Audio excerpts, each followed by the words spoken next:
J'ai un ami l'autre jour qui m'a sorti Tâche de thé, l'épisode 19, Injonction à la productivité. Donc il a vu ça, il a dit « Ah bon, je coupe le podcast et je vais me reposer à la place. » Et je lui ai dit « Bah très bon choix, fais ça, t'as bien compris l'histoire. » Salut Maillot, Salut Daoro. qu'est-ce que tu bois aujourd'hui? Un Dongti Jade. Très léger, je l'ai infusé méthode un peu traditionnelle chinoise, donc surplus et infusion extrêmement courte, de moins de 30 secondes. Tu mets vraiment beaucoup plus de thé que ce que tu devrais d'habitude, mais en contrepartie, ça infuse moins longtemps? Donc la méthode chinoise, c'est au gong fucha, c'est ces toutes petites théières. Ce qu'on m'avait appris, en tout cas, moi, c'est il faut mettre suffisamment de feuilles pour couvrir le fond complètement, en fait. Donc on ne doit plus voir le fond de la théière. D'accord. Ce qui fait qu'avec un dongti, qui sont des boulettes, une fois que les feuilles sont complètement infusées, elles remplissent la théière complètement. Tu as une masse de feuilles. Quand tu ouvres la théière, en fait, tu te demandes même si tu peux mettre de l'eau.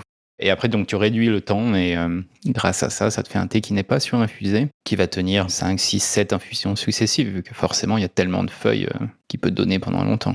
Ça change beaucoup le goût? Ça te crée une décomposition du goût, en fait. Ok.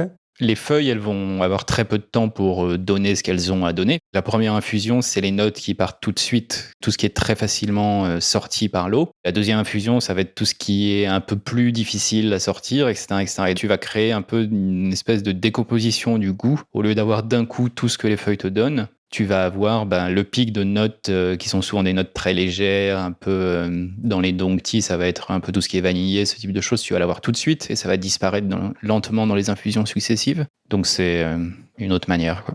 J'ai pas de gong fucha, mais je pense que je peux faire un petit peu pareil. Tu mets beaucoup plus de feuilles et... Par contre, il faut mieux pas le faire dans des trop grosses théières parce que là, tu vas avoir 10 litres d'eau à boire dans ta journée, quoi. Et toi, qu'est-ce que tu bois? Je bois un Genmaicha que j'ai déjà bu régulièrement. C'est un thé vert avec des grains de riz soufflés. Facile à faire, rapide à faire, il a bon goût. C'est un peu le thé de tous les jours, sans prise de tête. Thé que je trouve très agréable, les Genmaicha. Un peu surprenant la première fois, mais en fait, le goût des grains de riz soufflés, finalement, s'arrange très bien avec le thé, je trouve.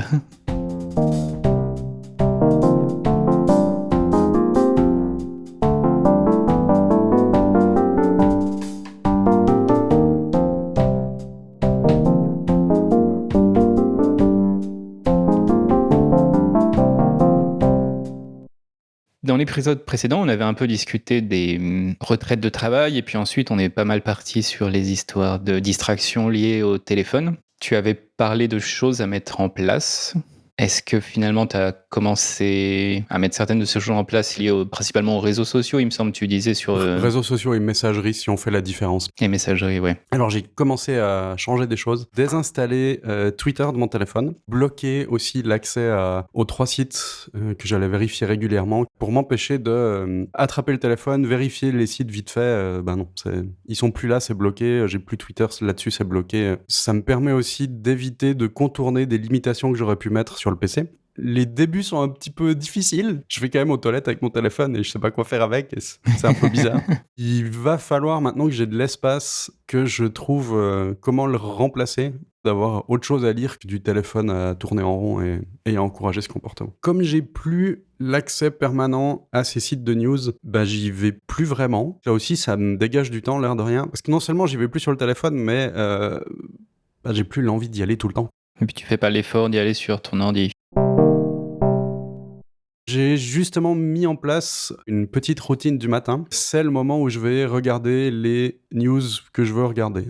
J'y vais plus via les différents sites internet, c'est uniquement par mon lecteur RSS, une application sur mon ordinateur, NetNewsWire en l'occurrence, et si je suis pas sur mon ordinateur principal, juste j'ai pas accès à mes flux. C'est pas synchronisé, je peux pas depuis un autre appareil aller voir mes flux, c'est pas mis à jour. Si je suis pas devant l'ordinateur, je peux pas aller consulter ces sites-là. Le lecteur RSS, tu vois seulement les titres ou est-ce que tu vois tout l'article complet? Dans la mesure où l'article complet est disponible, il m'affiche tout ce qu'il peut.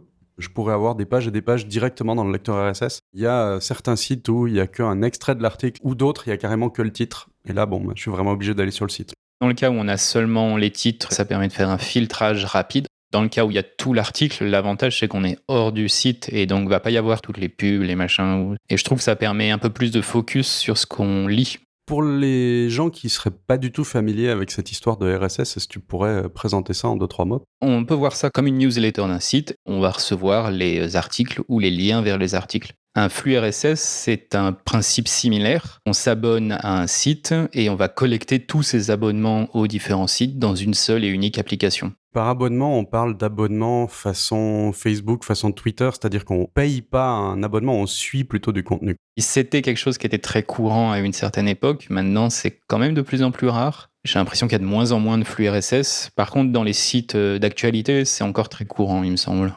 À l'époque, on avait le contenu complet des articles qui pouvaient être publiés. Maintenant, c'est un peu de moins en moins le cas. On a souvent des versions tronquées, voire que les titres. Le fait de pouvoir afficher l'article dans l'intégralité dans un lecteur RSS, ça veut dire qu'on n'est pas sur le site, donc on n'affiche pas de la publicité, par exemple. Donc bon, les créateurs de contenu, ils aiment bien qu'on vienne sur leur site souvent. Évidemment. Je trouve que c'est une très bonne méthode comparée à Twitter où on suit pas un site, on suit des gens. Il y a un espèce de mélange de conversation, discussion, bruit ambiant et actualité qui à la base nous intéressait peut-être. Alors que là, c'est vraiment, on suit juste ce site. Il va pas y avoir les commentaires, il va pas y avoir le bruit ambiant. Si on compare le compte Twitter d'un site sur son compte Twitter, ce qui est tout à fait possible, c'est que le site va en plus faire des retweets d'autres gens, va potentiellement animer le compte Twitter pour plein de notions de promotion, etc., etc. Ce qui nous fait donc voir effectivement beaucoup plus de bruit par rapport à l'essentiel qu'on aimerait suivre et ce qui est juste distrayant. Quelque chose que j'ai fait pour les actualités aussi générales, ce qui se passe dans le monde, j'allais regarder ça assez régulièrement parce que ça pouvait m'occuper un petit peu s'il y avait un moment un blanc, genre attendre le bus, etc., etc.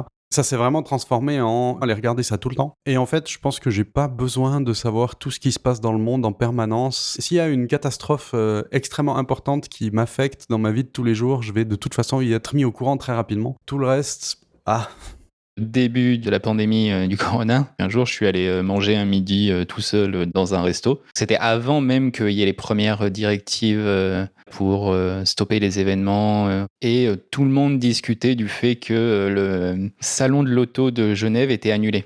Au début, quand je suis arrivé, bon, je me suis dit c'est juste une news comme une autre. Sauf qu'après 3/4 d'heure de repas, quand les gens continuent de parler de ça, que les nouvelles personnes ont aussi en train de discuter, je me suis dit il se passe quand même un truc quoi. Et donc là, je suis allé voir. J'étais totalement isolé de toute news depuis en fait 6 mois. Et j'avais rien raté d'important. Et le plus important qui était, il y a une pandémie qui démarre et il va falloir se protéger. Je l'ai su sans aller chercher l'information moi-même. Plein de news sur, je sais pas, telle célébrité avait un petit peu trop bu et puis du coup, il y a des photos compromettantes. Ça va pas changer ma vie et du coup, si j'ai pas l'info, c'est pas grave, quoi.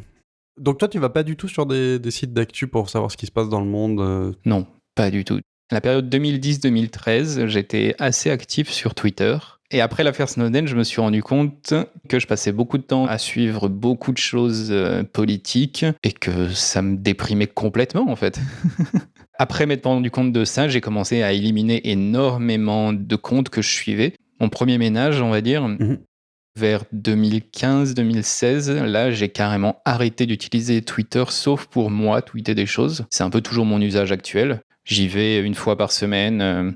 Tu avais parlé dans un épisode précédent que tu utilisais un service externe, genre Buffer. T'as même pas besoin d'aller sur Twitter si tu veux faire un tweet, donc tu vas pas lire des choses qui pourraient arriver. Tu passes quand même un petit peu de temps, si tu tweets quelque chose, à prendre connaissance d'un ou l'autre commentaire qui pourrait arriver, ou vraiment même pas du tout Je reçois des emails si quelqu'un me notifie, donc c'est souvent ça qui me déclenche le fait d'y aller. Je vais regarder un peu ma timeline, mais généralement après 5-10 minutes, je me rends compte que ça sert à rien que je descende plus bas. Finalement aujourd'hui, je tweete que s'il y a quelque chose qui me fait vraiment beaucoup rire ou que j'ai créé. Tu parlais dans l'affaire Snowden, au moment de ces révélations-là, que tu suivais les trucs de la vie privée et que du coup, voir les problèmes qu'il y avait par rapport à la vie privée sur Internet, ça te causait quand même pas mal de stress. Dans quelle mesure c'était pas un petit peu de doom scrolling? Pour définir le doom scrolling, donc, c'est de la consommation compulsive d'informations sur Internet, en particulier qui parle de catastrophes ou de faits divers d'actualité. Ouais. Ce petit truc un peu voyeur que « Ah non, mais qu'est-ce qui se passe On veut savoir qu'est-ce que les gens y racontent à propos de ça. Mon Dieu, mais c'est catastrophique. » On reste accroché là-dessus. L'autre définition, c'est le sentiment d'anxiété qui va résulter de cette pratique. Donc là, tu avais peut-être le sentiment d'anxiété par rapport à ce que tu lisais, mais est-ce que ça aussi te poussait à en lire plus? C'était vraiment cette dynamique, j'ai l'impression. Ouais. C'est l'époque où j'ai eu mes records d'activité sur Twitter, à retweeter des threads complets de 25 tweets, enfin des machins, de réagir aussi quasiment constamment à chaque fois qu'il se passait quelque chose et ça. Et en fait, c'est épuisant, quoi. Heureusement, je m'en suis rendu compte. Je me souviens absolument pas s'il y a eu un déclencheur quelconque. À partir de cette époque, 2015-2016, je me suis complètement isolé des news de manière générale. Si je lis un article de journal, soit quelqu'un me l'a envoyé, soit c'est une référence de quelque chose d'autre que je lis en fait. Twitter, je me suis aussi désengagé et de plus en plus de m'exprimer moi-même sur Twitter. Je préfère m'exprimer ailleurs. J'ai aussi pas mal fait de doom scrolling quand il y avait eu des événements un peu dramatiques pour voir, mais mon Dieu, qu'est-ce qui est en train de se passer? Est-ce que ça va bien? On en sait quoi de la situation? De voir tout ça avancer limite minute par minute. À part générer de l'anxiété, ça changeait rien au résultat de la situation. Autant pas suivre en direct et puis attendre le lendemain. Pareil peut-être sur des sujets de société, en allant regarder les commentaires des gens qui sont de l'autre avis et de faire « Mon Dieu, mais comment les gens ils peuvent penser ça? Mais c'est horrible !» Quel que soit l'avis qu'on peut avoir, hein. Finalement, tout le monde s'énerve de lire les réactions du camp adverse et tout devient de plus en plus polarisé. Et comme c'est dans l'instant, en plus, ça aide absolument pas à ça, parce qu'on est vraiment dans la réactivité émotionnelle brute. Tout le monde est dans une pièce avec un mégaphone et se hurle dessus. Et Ouais. le meilleur moyen, c'est de quitter la pièce. J'ai vraiment l'impression que la plupart des tweets n'ont pas de durée de vie. Dans un an, si tu reprends une timeline de quelqu'un d'il y a un an, plus rien n'est valable. Quand une information est toujours valable et toujours intéressante un an après, c'est souvent que c'était une information importante. Et pas que importante, mais aussi qui a une vraie valeur et qui n'est pas juste du bruit. Si on devait aller relire des trucs sur Twitter il y a plus d'une année, si tout était perdu, je pense qu'on ne perdrait pas énormément de choses de valeur qui ne seraient pas retrouvables ailleurs. Je dis Twitter, mais c'est valable sur, à mon avis, la plupart des réseaux sociaux, soyons clairs. On l'utilise comme exemple parce qu'il a ce côté très instantané, et parce qu'on y est aussi un petit peu. Mais évidemment, Facebook, alors la même chose. Il n'y a pas grand-chose à garder de Facebook sur la durée. Tout va se passer potentiellement ailleurs. Les choses importantes qu'il faudrait conserver, elles sont ailleurs. Je pourrais encore comprendre Instagram pour les côtés ma galerie de photos, pour des trucs un peu plus artistiques, disons. Ou bien peut-être des petites BD qui sont faites là, oui, ok, on peut arriver sur le compte, remonter dans le passé pour commencer page 1 si on veut bien, et ok. Le problème, c'est qu'Instagram pousse à au moins publier une fois par jour pour que tu restes présent dans les esprits de tes followers, machin, etc. Parce que si je dois poster tous les jours pour espérer garder mes followers ou en gagner des nouveaux, ça veut dire que je vais poster une quantité de choses qui n'ont aucun intérêt finalement.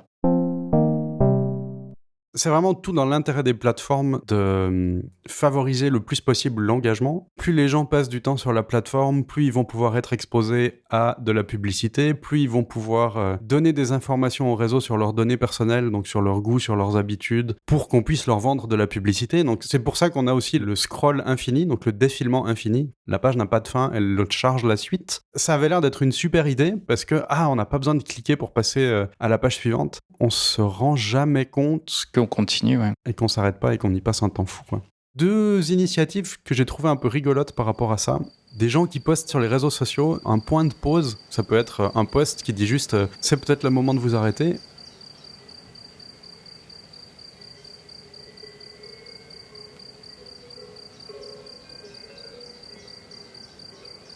Ou bien une image qui fait « regardez comme ces nuages sont apaisants, passez 5 minutes à les regarder au lieu de continuer à faire défiler votre contenu ».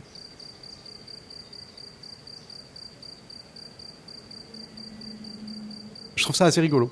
J'ai fait ça, ça m'est venu comme ça un jour, où je me suis dit « ah, ça serait marrant ». J'ai sorti mon trépied, mon téléphone et j'ai enregistré la vue depuis mon balcon. Je savais pas que ça se faisait. C'est la semaine dernière où tu m'as envoyé cet article, où apparemment, oui, il y a d'autres gens qui font ça. Aujourd'hui, il fait beau dehors, moi je pose Instagram et je vais aller marcher. Et vous faites quoi? C'est vrai que je pourrais faire ça. L'article que tu as envoyé aussi, le note, c'est qu'il y a quand même une certaine ironie de faire ça et de le publier.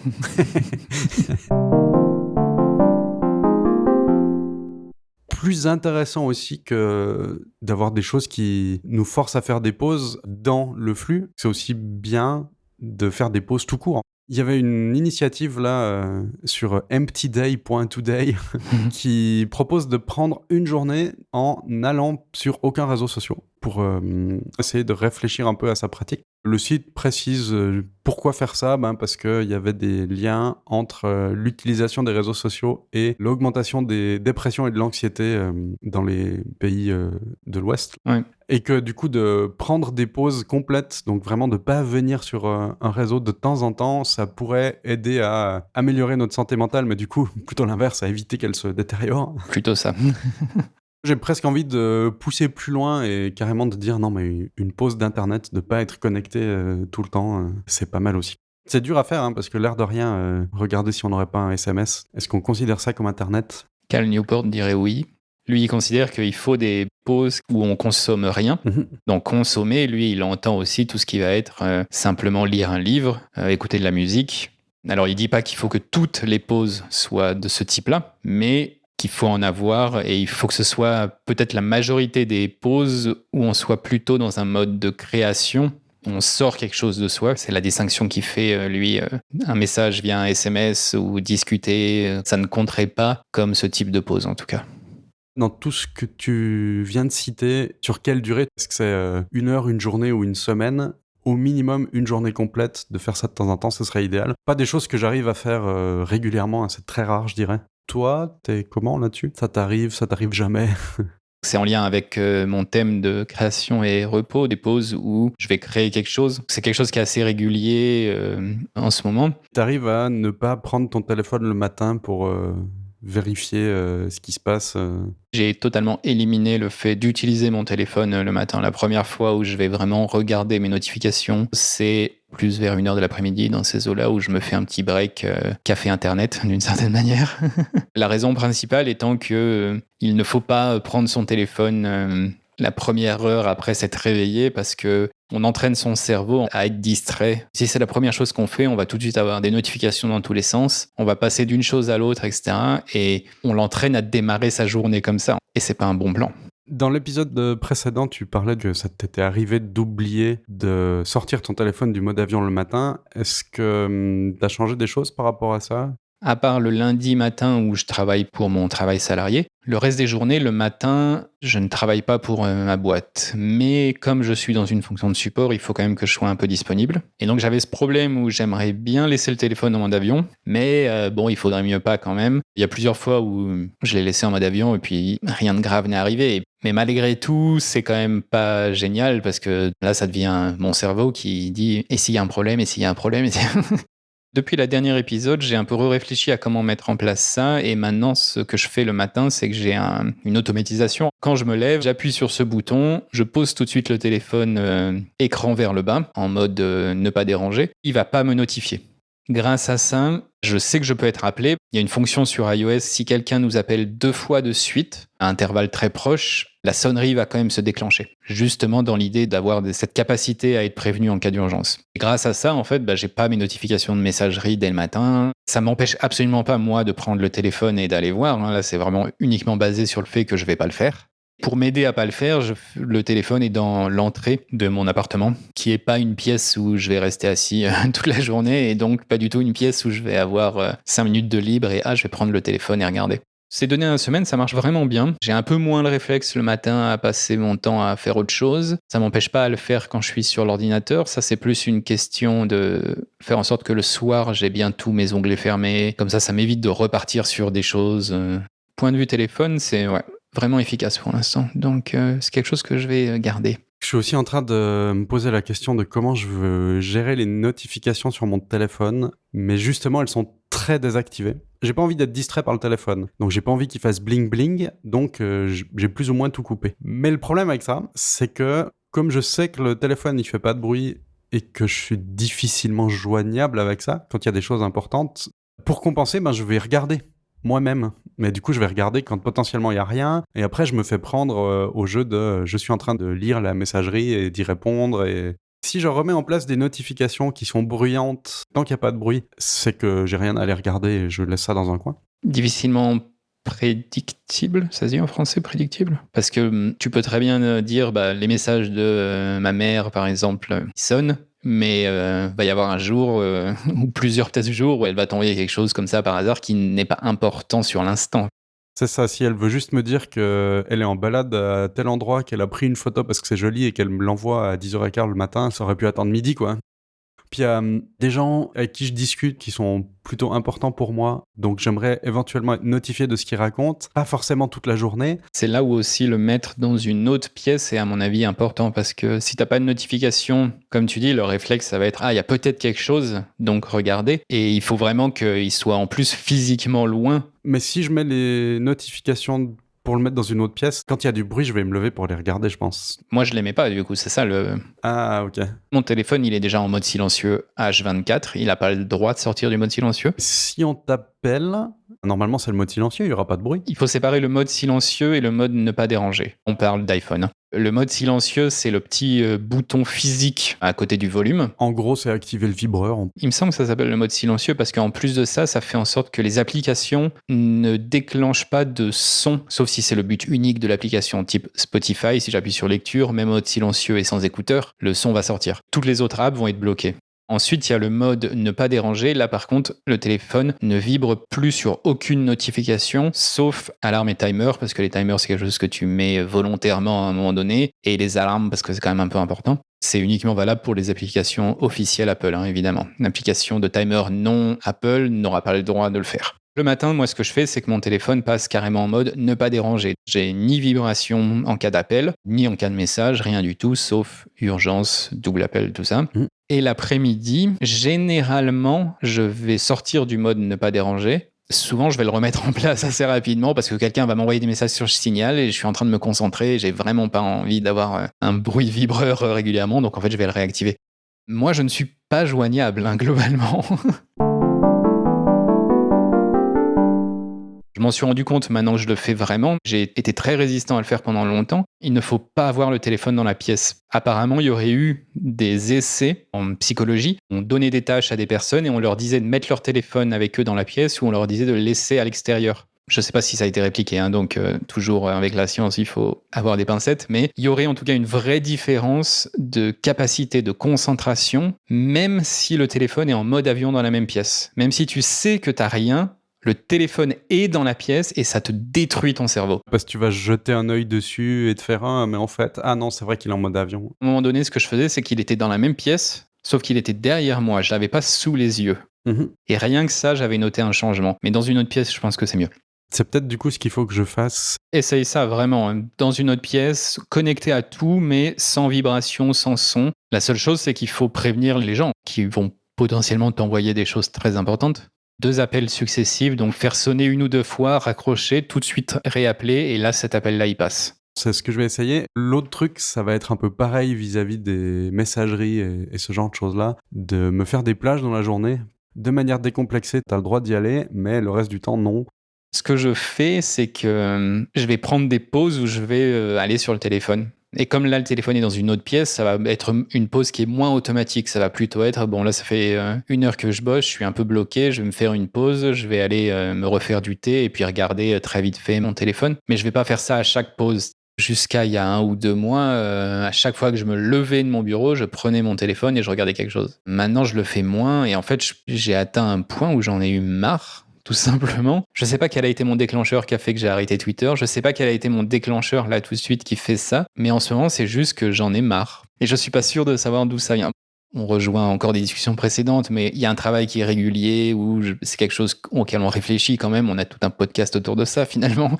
Évidemment, il y a ces petites étapes régulières qui font qu'on se détache au fur et à mesure des choses. Au bout d'un moment, on a cette réalisation qu'en fait, ça sert à rien peut-être. Non pas que ça sert à rien, mais ou que c'est plus sain de le faire par bloc. Mais ouais, en ce moment, c'est comme ça un peu que je fonctionne. Je suis très peu joignable et on me le dit et les gens le savent. Et le truc, c'est que si je me mets à être joignable, moi, je peux plus vivre. Donc, ma priorité, c'est plutôt de faire mes trucs à moi. Ça veut pas dire que j'en ai rien à foutre de mes relations amicales ou des choses comme ça. C'est juste qu'elles sont toutes nécessaires et que la balance que moi j'ai l'impression d'avoir, c'est qu'il faut vraiment que ce soit intentionnel en fait, pour que ce soit sain pour moi. Et je suis désolé pour les gens pour qui auraient besoin de plus.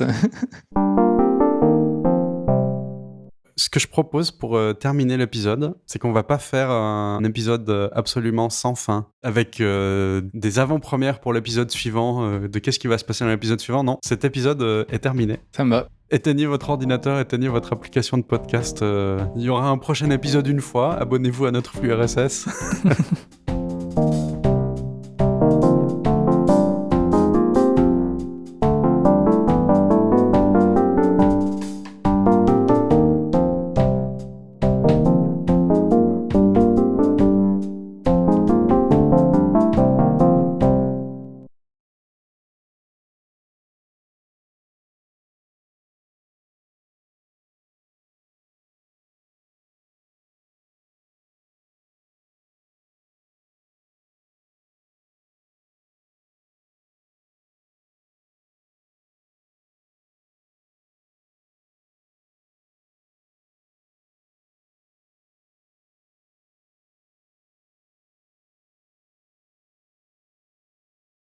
Pour le citer comme bonus de fin peut-être, parce qu'il m'a fait rire, le site End of the Internet, la fin de Internet, son adresse c'est hmpg.net et c'est une page qui dit félicitations, vous avez atteint la fin de l'Internet, il n'y a plus rien d'autre à voir, aucun lien à visiter, vous avez tout fait, c'est la dernière page du dernier serveur de la dernière frontière d'Internet, vous pouvez maintenant éteindre votre ordinateur et aller faire quelque chose d'utile du reste de votre vie. Faites pareil avec cet épisode. Et n'oubliez pas d'éteindre la lumière en sortant.